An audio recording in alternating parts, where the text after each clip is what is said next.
Today we will start chapter number 1.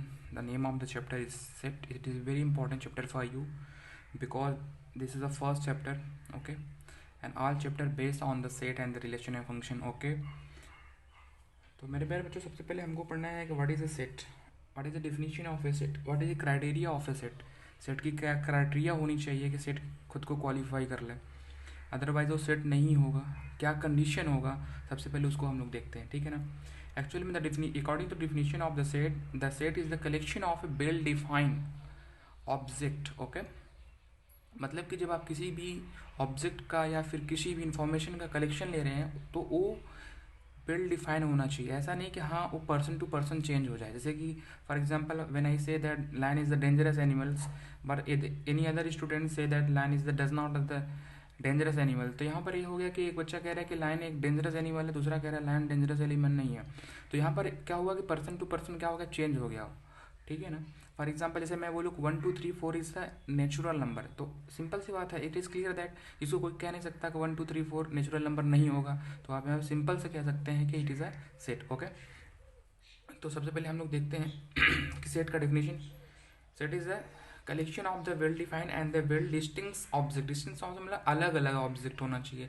ऐसा नहीं है कि किसी भी सेट को एक ही एलिमेंट या एक ही ऑब्जेक्ट को बार बार लिखा जाए तो वो सेट के अंडर में डिफाइन नहीं होगा. एंड द और the precaution and the throat. Okay ना, it is does not change to person. Okay, एक पर्सन टू पर्सन चेंज नहीं होना चाहिए. फॉर एग्जाम्पल जैसे मैंने बताया अभी आपको, यहाँ पर आप देखो, ठीक है. से अब से मैंने बोला कि नेचुरल नंबर, तो क्या करोगे 1 2 3 4 5 एंड सो ऑन. ये नेचुरल नंबर हो गया. अब इसको हम लोग जब इसको सेट के फॉर्मेट में इसको हम रखेंगे तो मेरे प्यारे बच्चों सबसे पहले आपको मैं बता दूं कि ये नेचुरल नंबर है कि नहीं है. हाँ, तो इसका कलेक्शन जो होगा वो क्या होगा, सेट होगा कि नहीं होगा, बिल्कुल होगा. जैसे फॉर एग्जाम्पल मैं बोलूँ कि -1 0 2 4 एंड सो ऑन. मैं बोलूँ कि this is a real number, ये आपका क्या है, रियल नंबर है. तो this is a real number, हाँ बिल्कुल रियल नंबर है. इसका कलेक्शन जो हो क्या हो जाएगा, सेट हो जाएगा, सेट के डिफाइन करेगा.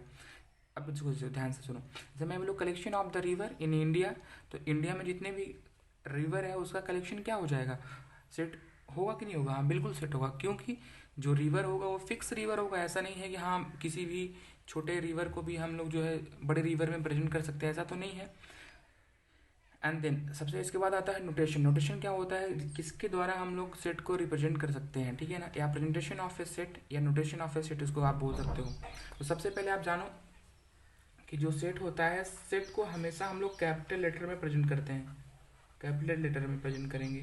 Okay, for example A B and so on X Y Z आप कुछ भी प्रेजेंट कर सकते हैं. और इसके एलिमेंट को, एलिमेंट ऑफ सेट जो होगा उसको आप स्मॉल लेटर में करेंगे. कैसे, स्मॉल लेटर में. Okay, for example small A B C X Y Z and so on. कुछ भी हो सकता है, नंबर भी फॉर्मेट हो सकता है, क्लियर है ना, नेम भी हो सकता है. ओके, क्लियर है ना. और थर्ड बात आता है इसमें, पहला बात ये हो गया. दूसरा एंड थर्ड इज, इसमें जो ब्रैकेट यूज़ करते हैं हम लोग, करली ब्रैकेट यूज़ करते हैं. क्या रीज़न होता है कि करली ब्रैकेट हम लोग यूज़ करते हैं, एक्चुअल में in a mathematically the 4 type of a bracket. Okay, you also know that. इसमें जो ब्रैकेट यूज़ करते हैं हम लोग, करली ब्रैकेट होता है, इसको आप ब्रेसेस भी बोल सकते हैं. ओके, क्लियर है. चलिए, एंड देन अब जैसे मैं सेट को लिखूं, ए सेट हो गया कोई, कलेक्शन ऑफ नेचुरल नंबर मैं लिख रहा हूँ 1 2 3 4 5 एंड सो ऑन. यहाँ पर मैंने क्या कर दिया, करली ब्रैकेट को बंद कर दिया. अब यहाँ पे ध्यान से देखिएगा कि कोई भी एक ऐसा एलिमेंट नहीं है जो रिपीटेड एलिमेंट हो. अर्थात यहाँ पे आप कह सकते हो कि no any element of repeated in this set. इसका मतलब ये सेट को डिफाइन करेगा.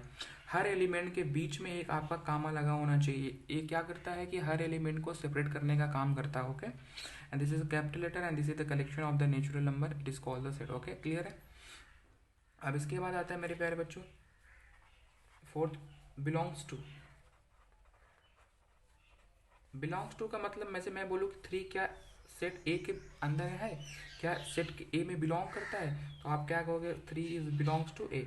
इस सिंबल को हम लोग बोलते हैं बिलोंग्स टू. और मान लीजिए जैसे मैं बोलूँ कि -2 बिलोंग्स टू ए, क्या -2 ए के बीच में बिलोंग कर रहा है? नहीं बिलोंग कर रहा है, तो क्या करोगे, इस तरीके से कट कर दो कि it is not a belong to. Okay, clear हो गया। अब आता है मेरे प्यारे बच्चों presentation of a set. Okay, clear हो गया। प्रेजेंटेशन ऑफ ए सेट में हम दो तरीके से सी सेट को प्रेजेंट कर सकते हैं, two types. Okay, roster form and the second is a set builder form. Okay, roster form क्या होता है कि जब कभी स्टेटमेंट दिया होता है उसे आपको सेट के फॉर्मेट में लिख दोगे तो वो रोस्टर फॉर्मेट होता है, फॉर्म होता है। एंड सेट बुल्टर क्या होता है कि जब कभी भी सेट दिया होता है उसे आप स्टेटमेंट के फॉर्म में या किसी वेरिएबल के फॉर्मेट में आप उसको लिखते हो तो आपका सेट बुल्टर फॉर्मेट कहलाता है। क्लियर हो गया यहाँ तक? तो पहला हम लोग देखते हैं रोस्टर फॉर्म।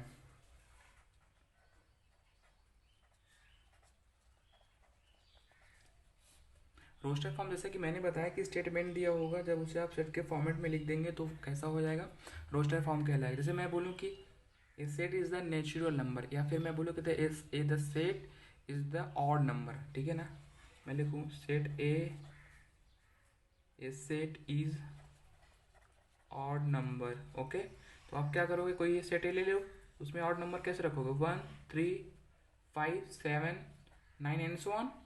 तो क्या हो गया, ए स्टेटमेंट दिया है लेकिन मैंने इसको किस फॉर्मेट में लिख दिया, सेट के फॉर्मेट में लिख दिया, तो एक ऐसा फॉर्म हो जाएगा, रोस्टर फॉर्म हो जाएगा। And second is the set builder form, इसको आप सेट बुल्टर फॉर्म भी कह सकते हैं। Okay, second is the set builder form, set builder form. आप इसे रूल मेथड भी जान सकते हैं। ओके, इसको आप रूल मेथड भी कह सकते हैं।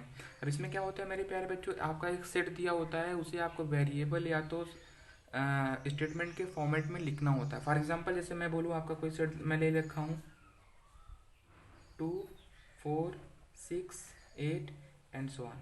आपको यहाँ पर दिखाई होगा कि जो कलेक्शन यहाँ पर बन रहा है 2 4 6 8, वो कैसा है, एक आपका इवन नंबर है। जैसे मैं इसको अब कैसे लिख सकता हूँ, इवन नंबर में आपको लिखना होगा तो कैसे आप लिखोगे, ठीक है ना।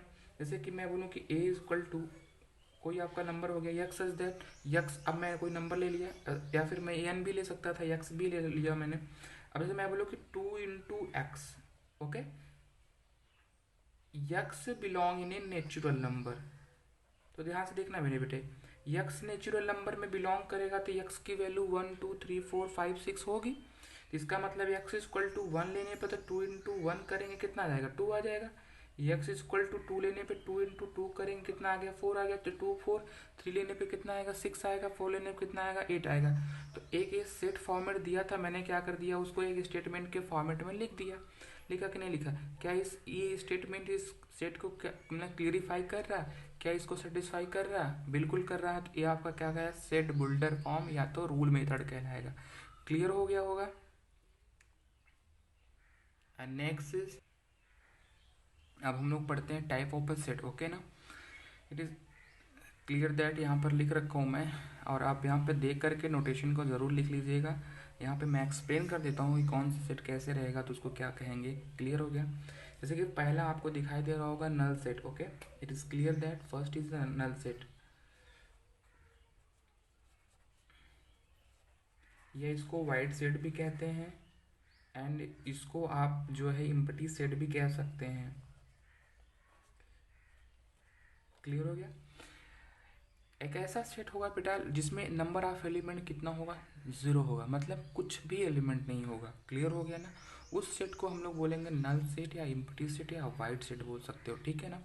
फॉर एग्जांपल जैसे कि आप बच्चे बड़े कन्फ्यूजन होते हैं कि मैं कोई सेट ले लिया गया है, उसके अंदर इस तरीके से लिख दिया गया है, तो बच्चे सोचते हैं कि इसके अंदर तो 0 एलिमेंट हो गया, इसका मतलब कि नल सेट हो गया। नहीं बेटा, it is a 1 element in this side, एक करली ब्रैकेट के अंदर एक एलिमेंट हो गया तो इसका मतलब 0 होने का ही मतलब नहीं है कि नल सेट हो गया। 0 भी एक एलिमेंट का काउंटेबल होगा। ठीक है ना, इसके इसलिए ये कभी भी नल सेट नहीं होगा। इसका मतलब हो गया कि करली ब्रैकेट के अंदर कोई भी एलिमेंट ना लिखा हो, कोई भी सिंबल नहीं लिखा होना चाहिए, तो कैसा सेट होगा, नल सेट होगा। तो symbol of a null set क्या होता है, आप इसको सिंपल वे में फाइल लिख सकते हैं। सिंपली इस तरीके से आप फाइल लिख करके छोड़ देंगे तो आप समझ जाइएगा कि कैसा सेट है, नल सेट है। या कभी कभी कन्फ्यूज़न होता है मेरे प्यारे बच्चों कि कर्ली ब्रैकेट के अंदर 5 ही लिखा होता है तो बच्चे सोचते हैं कि ये कैसा सेट है, नल सेट है। नहीं, ये देखिए इस सेट के अंदर क्या हो गया, एक एलिमेंट है जो कैसा एलिमेंट है, 5 एलिमेंट है, तो एक सिंबलिक हो गया, लेकिन ये नल सेट नहीं होगा। क्लियर हो गया ना, ये नल सेट नहीं है। क्लियर है ना, इसका मतलब यहाँ पर ये हो गया कि जब कभी भी आप सेट लिखते हो उस सेट के में कोई एलिमेंट ना होता हो उसे हम क्या बोलते हैं, नल सेट बोलते हैं। क्लियर हो गया ना। आप देखो यहाँ पर जैसे लिखा हुआ है कि null set is call the phi is the call the null set is presentation. मैंने बताया कि हाँ एक क्या है, फाई क्या है, एक प्रेजेंटेशन होता है नल सेट का। Phi is the unique, phi क्या होता है, एक यूनिक होता है, ठीक है ना। और नल सेट को किसी और सिंबल के द्वारा प्रेजेंट नहीं कर सकते हैं। Phi the subset of the every set, बिल्कुल आगे मैं सबसेट के बारे में बताऊंगा।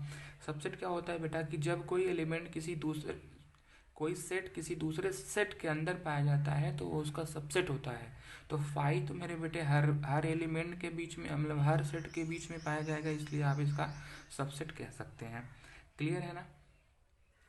अब जैसा मैंने बताया कि phi never write in the curly bracket, जब आप कर्ली ब्रैकेट के अंदर राइट कर देंगे तो उसे आप कभी भी नल सेट नहीं कहेंगे। अब दूसरा आता है मेरे प्यारे बच्चों सिंगलटन सेट या यूनिट सेट। सिंगलटन नाम से क्लियर, सिंगलटन, सिंगलटन मतलब only one element in side of A curly bracket. Curly bracket के अंदर किसी भी एक एलिमेंट का होना ही क्या कहलाएगा, आपका सिंगलटन सेट कहलाएगा। फॉर एग्जाम्पल जैसे मैं बोलूँ कि ए इज इक्वल टू 1, या मैं बोल दूँ 4, या मैं बोलूँ ए, ओके ना। ये सभी किसके एग्जाम्पल है, सिंगलटन सेट या यूनिट सेट के एग्जाम्पल है। कभी कभी स्टेटमेंट अभी आपका दिया होता है, जैसे आप समझिए A is equal to given that x such that x minus 3 is equal to 4, यहाँ दे रखा है। अब कह रहा है कि आपको बताना है कि यक्स में से 3 घटाने पर कितना आना चाहिए, 4 आना चाहिए। यानी subtract x minus 3 is equal to 4, तो एक्स इज इक्वल टू कितना आप रखोगे, 7 रखोगे, तो 7 माइनस 3 इज इक्वल टू 4। तो केवल यूनिक वैल्यू ही 7 ही तो है ना, जिसमें 3 माइनस करने में कितना आ जाएगा, 4 आ जाए। ऐसे बहुत से एग्जाम्पल आप लेकर के प्रेजेंट कर सकते हैं। क्लियर है ना। एंड नेक्स्ट टाइप इज, यहाँ पर नेक्स्ट है subset. Is a most important और बहुत ईजी वे में मैं आपको समझाऊंगा। इसमें क्या होता है कि बड़े प्यारे बच्चों, दो कोई सेट होता है। अब वो दो सेट जो होते हैं उनके एलिमेंट जो होते हैं दोनों सेट के एक दूसरे के सेट में पाए जाते हैं, तो एक सेट दूसरे सेट का सबसेट होता है। फॉर एग्जांपल अब मैं समझाता हूँ आपको। जैसे मैंने बोला कि सबसेट के बारे में हम लोग देखते हैं। क्लियर है ना। सबसेट मैंने बोला कि ए कोई सेट है, उसमें मैंने ले लिया 1 2 3 एलिमेंट। बी कोई सेट है, उसमें मैंने लिया 1 2 3 4 एंड 5। इसमें 3 एलिमेंट है, इसमें कितने एलिमेंट हो गए मेरे प्यारे बच्चों, 5 एलिमेंट है। एक तरीके से आप कह सकते हैं ए कहाँ बिलोंग कर रहा है, बी में बिलोंग कर रहा है। क्या ए का हर एक एलिमेंट बी के एलिमेंट से मैच कर रहे हैं, बिल्कुल कर रहे हैं। तो यहाँ पर ये कह सकते हैं A is the subset of B. A क्या है, बी का सबसेट है। क्लियर हुआ, A is the subset of the B. Clear है। अब यहाँ पर एक बात है और थोड़ा सा समझ सकते हैं, यहाँ पर प्रॉपर सेट के बारे में भी हम बढ़ेंगे, लेकिन प्रॉपर सेट अभी आगे है। अब देखो ध्यान से, A is the subset of the B. Clear हो गया ना। चलिए आगे समझते हैं। अब देखिए पहली बात इसमें जो इम्पोर्टेंट है, every subset is the subset of itself. कोई भी सबसेट होता है या कोई भी सेट होता है वो खुद का क्या होता है, सबसेट भी होता है। फॉर एग्जांपल जैसे मैंने बोला कि ए इज इक्वल टू 1 2 3, अगला जो ए का एलिमेंट होगा उसमें भी तो 1 2 3 ही एलिमेंट होंगे ना। ए के हर एक एलिमेंट ए के एलिमेंट में है कि नहीं, खुद हिमसेल्फ है कि नहीं है। तो यहाँ पर क्या हो जाएगा कि ए जो है इसका सबसेट हुआ कि नहीं हुआ, बिल्कुल हुआ। क्लियर है मेरे प्यारे बच्चों। अब दूसरी बात यहाँ पर इंपॉर्टेंट देखो, जैसे कि ए कोई सबसेट होता है बी का और बी सबसेट होता है सी का, तो इसका मतलब ए सबसेट हो जाएगा किसका, सी का। क्लियर है कि नहीं। ए का हर एक एलिमेंट कहाँ बिलोंग करता है, बी में, और बी का एलिमेंट कहाँ बिलोंग करता है, सी में। तो इसका मतलब ए भी कहाँ बिलोंग करेगा, सी में। फॉर एग्जाम्पल समझ लीजिए ए इज इक्वल टू मैं 1 और 2 ले लेता हूँ, and B is equal to ले लेता हूँ 1 2 and 3, and C is equal to taken 1 2 3 and 4। तो ए बी में है, बी सी में है, तो क्या ए सी में नहीं पाया जाएगा, बिल्कुल। तो इसलिए हम कह सकते हैं कि A is the subset of C. Clear हुआ कि नहीं क्लियर हुआ।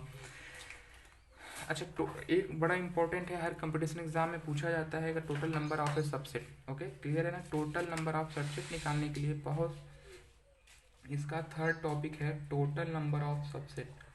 Total number of subset,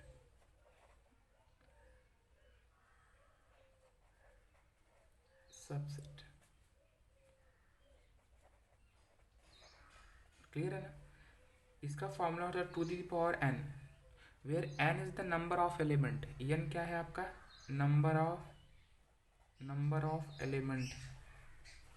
okay, number of क्या है? एलिमेंट है। फॉर एग्जांपल जैसे भी आप समझ लीजिए कोई सेट ए दे रखा हो, उस सेट में मान लीजिए 1 3 5 कितने एलिमेंट हो गए? 1 2 3।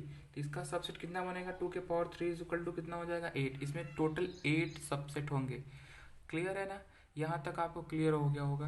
And the next topic is the equal set. It is a very important, because जब कोई भी दो सेट दे रखा होगा, इक्वल कब होगा?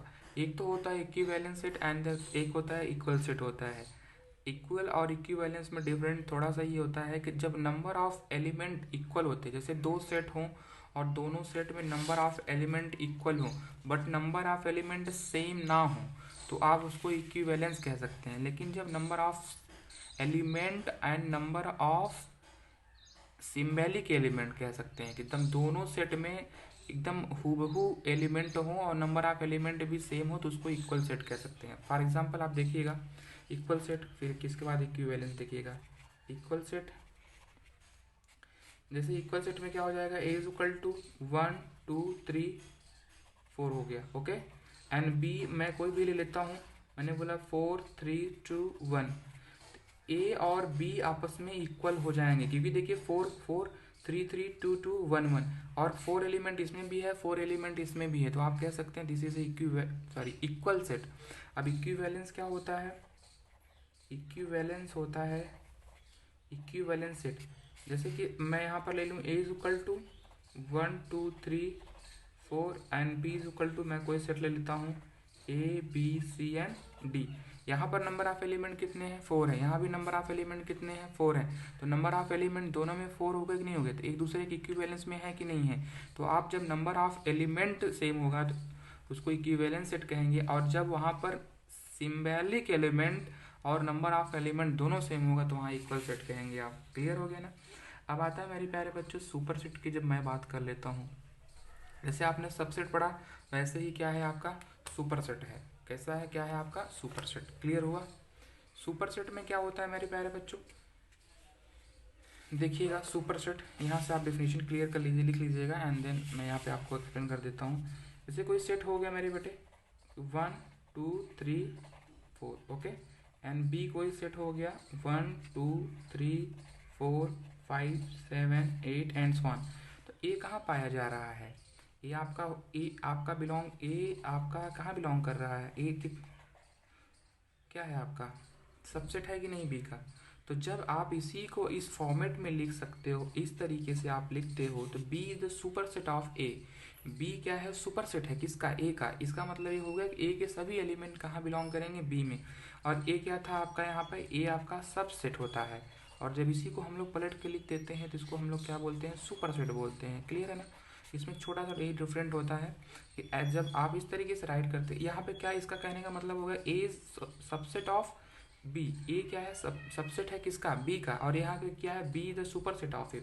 दोनों का मीनिंग एक ही है। ए यहाँ बी में बिलोंग करता है, मतलब ए के ए सेट के सभी एलिमेंट बी के सेट में पाए जाते हैं। और यहाँ कहने का मतलब है कि बी सेट में ए के सभी एलिमेंट पाए जाते हैं। क्लियर हुआ ना?